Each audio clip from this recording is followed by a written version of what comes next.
महाकारुणिक संकट संबुद्ध तथागत गौतम बुद्ध जी के चरणों में शत शत नमन। भारत को संविधान देने वाले, नारी को स्वाभिमान सम्मान देने वाले,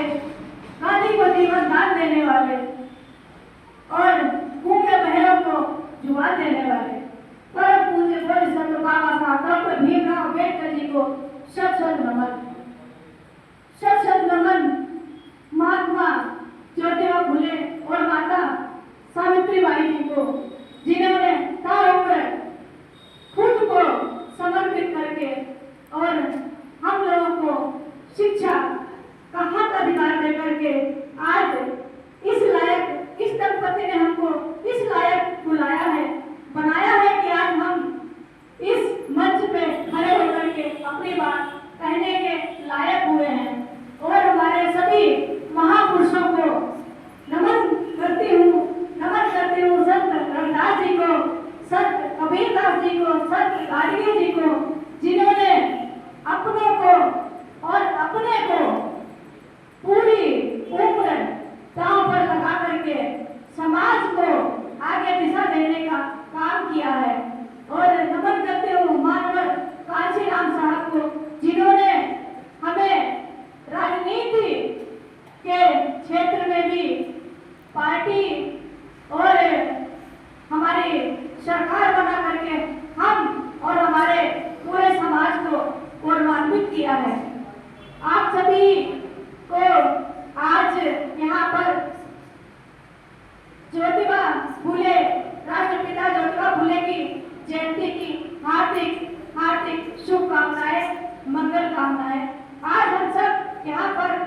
राष्ट्रपिता की जयंती मनाने के लिए उपस्थित हुए हैं। आज वास्तव में बहुत ही खुशी का दिन है, क्योंकि यदि राष्ट्रपिता ज्योतिबा फुले नहीं माता सावित्रीबाई को पढ़ाते, नहीं उनको आगे बढ़ाते, तो शायद हम महिलाएं आज भी घूंघट ओढ़कर घरों में ही चौका चूल्हा कर रही होती। और बाबा साहब ने भी राष्ट्रपिता ज्योतिबा फुले जी और माता सावित्रीबाई जी को ही अपना आदर्श मान करके शिक्षा ग्रहण की, इतना आगे बढ़े और बढ़ाया और संविधान लिख करके हमको हक अधिकार बाबा साहब ने, जो कि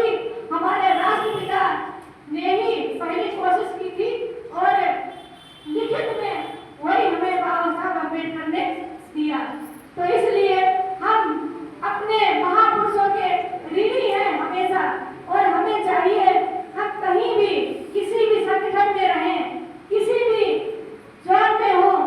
कुछ भी काम कर रहे हैं, लेकिन फिर भी यदि हमारे महापुरुष का जन्मोत्सव या जयंती कार्यक्रम जहाँ कहीं भी मनाया जाए, तो हमारा दायित्व बनता है कि हमें वहाँ पर भले ही कुछ टाइम के लिए सही, लेकिन उपस्थित होना चाहिए, क्योंकि उन्हीं की देन है जो कि हम आज को यहाँ पर पंखे की हवा में, बिजली की रोशनी में सुंदर वस्त्र पहनकर और कलम जेब में लगा करके बैठे हुए हैं। वरना हमारी इतनी औकात नहीं थी और नहीं हमें इस चीज का एहसास था, लेकिन हाँ, अब हमको इतना एहसास भी है और हमारी इतनी औकात भी है कि हम गाड़ियों से भी जा सकते हैं, एसी में भी बैठ सकते हैं और अपने महापुरुषों की जयंती सभी के साथ मिलजुल कर तन मन धन से सहयोग करके अच्छे से अच्छे प्रांगण में, हॉल में मना सकते हैं। तो ये क्या है? ये हमारे महापुरुषों का, जो जिन्होंने खून पसीने से हमें ताउम्र खून पसीने बहा करके हमें इस लायक पहुंचाया है, इस लायक बनाया है। तो इसलिए हमारी अभी जो बहन बता रही थी कि अपने ससुर जी का परिचय दे रही थी, वास्तव में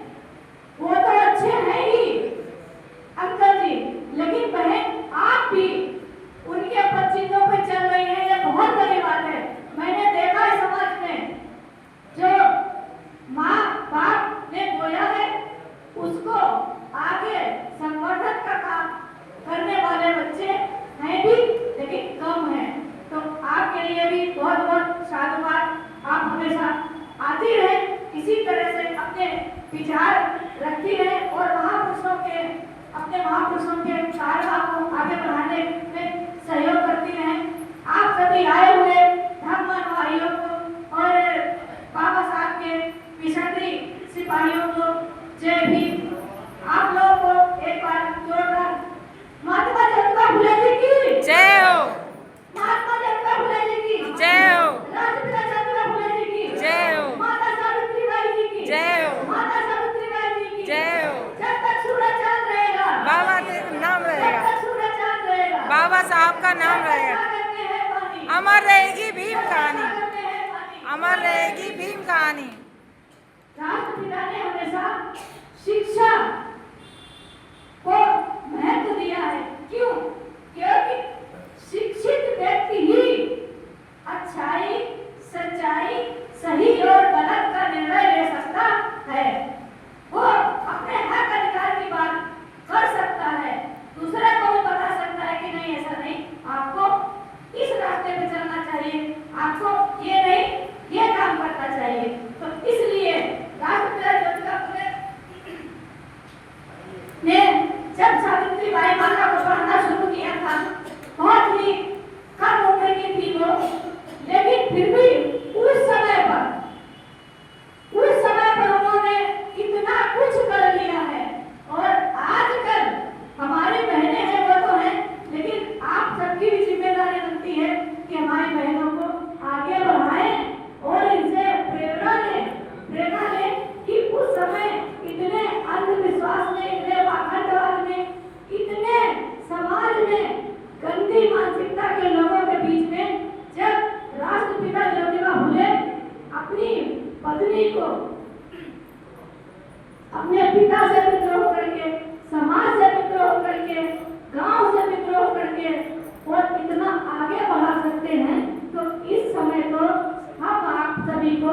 अपनी बहन बेटियों को, बहुओं को और अपने आसपास के समाज में महिलाओं को